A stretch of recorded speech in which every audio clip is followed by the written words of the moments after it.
My name is Joseph John Kagasawa, and I am a Filipino-Australian poet. Most of the poems I have written are about my experiences growing up here as a first-generation immigrant.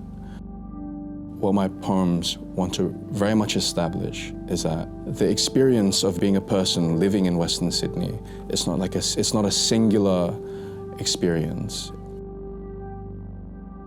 I moved here in Australia December 2011, and Parramatta was very different to what it looks now. That was the place that I called home when I first came here. I don't want that place that I first saw as home, my new home, to ever be lost. I want it to be kind of preserved in what I write as well. Man is the dust, and dust is the flesh.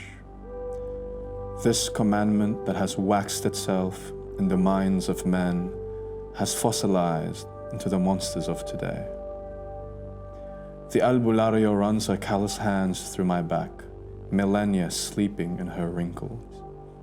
I ask her how old she is, and she says that I saw the first man spring from the bamboo, and my lungs, full of phlegm and pollution, cough up a childlike chuckle.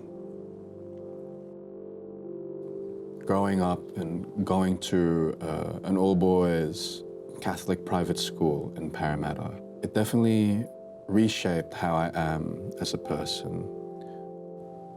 I do have a lot of very pleasant and fun memories there, but at the same time, for 6 years, I was forced to be a certain type of man that simply was not who I am now. It made me have a very different relationship to my faith.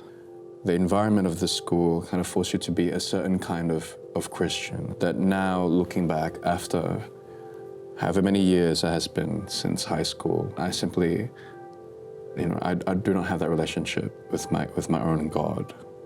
After leaving that environment, I found my own way to connect with my Creator, I would say. The most fondest memory I have of being there was that I found my first love there. Even if all around us, it felt very threatening and homophobic, we found a way to love each other there.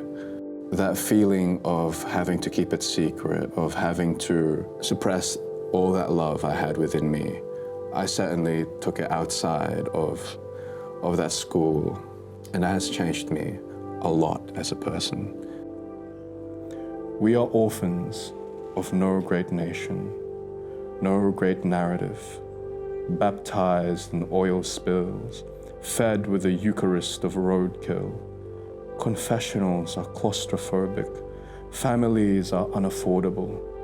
Every bum and sinner is mourning the passing of an era. Man is the monster, and monster is the man. I feel like something that perhaps the newer generations might not know was that even in Australia, when I first came here, was a very different place. It was a lot more homophobic, it was a lot more racist, it was a lot more xenophobic. There are certain places in Sydney now where you walk around and you don't feel a single trace of that. That's a testament, perhaps, of how far we have come. It's a very new feeling, this freedom. And the main reason that I write was that we don't know if within the next few decades or even the next few years that all of this could be taken away again. Because that was the case in the past. So many times in the past, a few centuries, millennia, decades, where freedom was given and freedom was taken away so easily. How can I know that for sure, that the freedom that I have now will last me my whole life? I'm not gonna wait for that. I'm not gonna wait for my freedom to be taken away. Now that I have it, I should use it.